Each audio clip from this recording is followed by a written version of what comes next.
dividamos pantalla. Segundo, felicitarla porque ya es parlamentaria andina electa y ya no hay... Eso ya no hay vuelta que dar. Está cerrado. Y bueno, me gustaría su impresión respecto de lo que fue la primera vuelta, que aún no termina, porque está todavía esa disputa, más allá de que los votos ponen a Lasso en la segunda vuelta. Pachacuti habla de fraude. ¿Qué dice usted? Buenos días, Jimmy, a Omar, a la China. Un saludo para todos. Muchísimas gracias siempre. A Iglu, que está allí, que se venga aquí. Ahí está. Aquí hay un clima favorable para él. Gracias siempre por la apertura y por la disposición a conversar. Gracias a la gente por haberme elegido como parlamentaria andina con la más alta votación del Partido Social Cristiano y por haber logrado cerca de 20 asambleístas en las distintas provincias. Reafirmamos nuestro compromiso hoy en estos momentos críticos que vive el país de seguir trabajando con responsabilidad, con sentido de unidad, con compromiso, con honestidad que tanta falta hace. Usted lo menciona, ahora el país está con el Jesús en la boca en cuanto a definir quién pasará a la segunda vuelta para ya tener una definición en la lid presidencial. Yo soy una persona demócrata y creo que las personas demócratas somos respetuosas de las legítimas decisiones que toman los ciudadanos en las urnas. Esto es como un partido de fútbol, se gana en la cancha, se gana con resultados, se gana con goles. Aquí se definirá esta posición en función de los votos.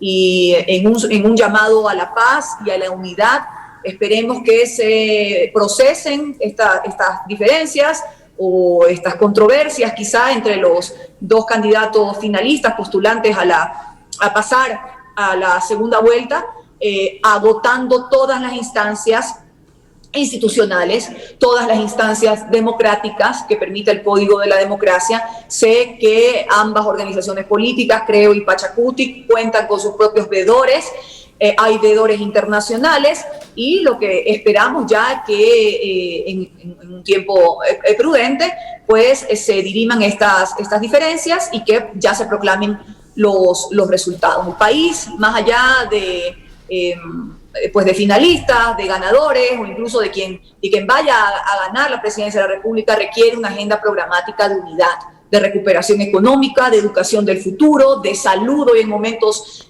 tan dolorosos que vive el Ecuador y la región, y por supuesto de seguridad ciudadana frente a esta ola delincuencial que estamos viviendo. Es que apuntalar a la calma y por supuesto que evitar cualquier clase de discurso incendiario o que quiera promover a la violencia. Eso sí, yo lo rechazo. Claro. A ver, abogada, ¿cómo va a enfrentar su partido? Le digo a usted y le pregunto cosas que usted no me puede mandar a preguntarle a otros, porque usted es un importante referente de su partido. Casi es candidata a la presidencia de la República. ¿Cómo enfrentar una segunda vuelta cuando tenemos un escenario matizado con esto que yo no sé si contaban o no, que es Pachacuti reclamando fraude y responsabilizando a Correa, a Nebot, a Lasso, etcétera, cuando es un electorado al que podía haber mirado la alianza con Lasso, está claro, al que podía haber mirado y hecho un guiño de ojo legítimo su partido, y creo. Mire, en el momento que tengamos ya definiciones, Jimmy, yo esperaría que las aguas se calmen, porque aquí no hay que incendiar o generar caos. Este país necesita visión, liderazgo, una hoja de ruta, y sabemos cuáles son esas prioridades que hoy el país merece atender. Por eso es que yo también me sumo a los llamados de algunos candidatos que sacaron porcentajes importantes.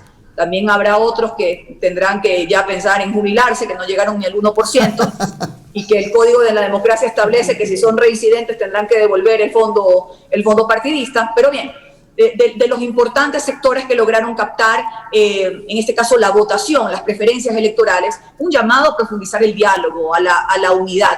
En el momento que haya definiciones, Jimmy, más allá de que sí, obviamente podrán existir heridas, podrán existir análisis, pero vuelvo a lo deportivo. Las cosas se ganan en la cancha. Y esto me recuerda un poco ese triunfalismo, yo creo que usted es barcelonista también, Jimmy, ese triunfalismo o esa leyenda que existía de que Barcelona no ganaba en la Casa Blanca, que eso era prácticamente imposible.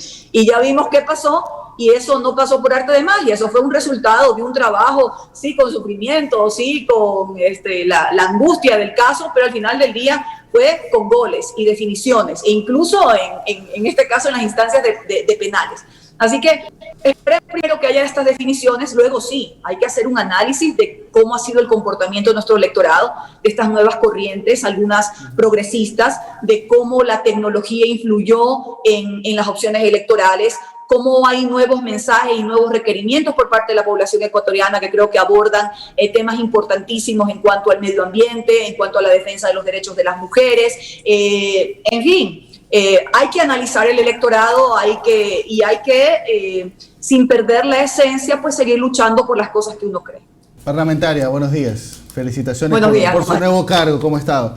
A ver, el CNE tuvo su colofón el día domingo, ¿no? O sea, después de todo un desbarajuste que ha sido toda esta pre-campaña, la campaña, esperábamos que el día domingo sea una jornada tranquila, pero arrancamos con una tortura de que los votantes teníamos que hacer 45 minutos, una hora de fila para ingresar a los recintos, y en la noche sueltan un dato que generó mucha confusión.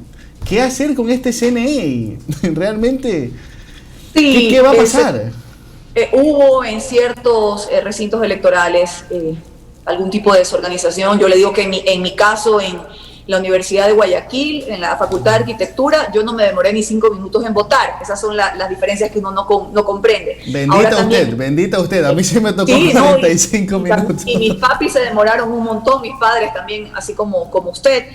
Bueno, estos son ya temas de organización que habrá que corregir y mejorar para la segunda vuelta. Importante también ver que a pesar de la pandemia y de los miedos que esto significaba, la gente masivamente en la mayoría de provincias del país fue a votar porque sabe que en ese voto, más allá del candidato, es un acto de fe, es un deseo de cambiar, de transformar al país de una situación tan compleja, tan difícil, que deben entenderlo hoy los candidatos, los actores políticos, y trabajar en una hoja de ruta de unidad y de salvar al Ecuador de esta situación tan dolorosa. Y sí, comparto con usted un imprudente anuncio anticipadamente, solamente basado en un reconteo.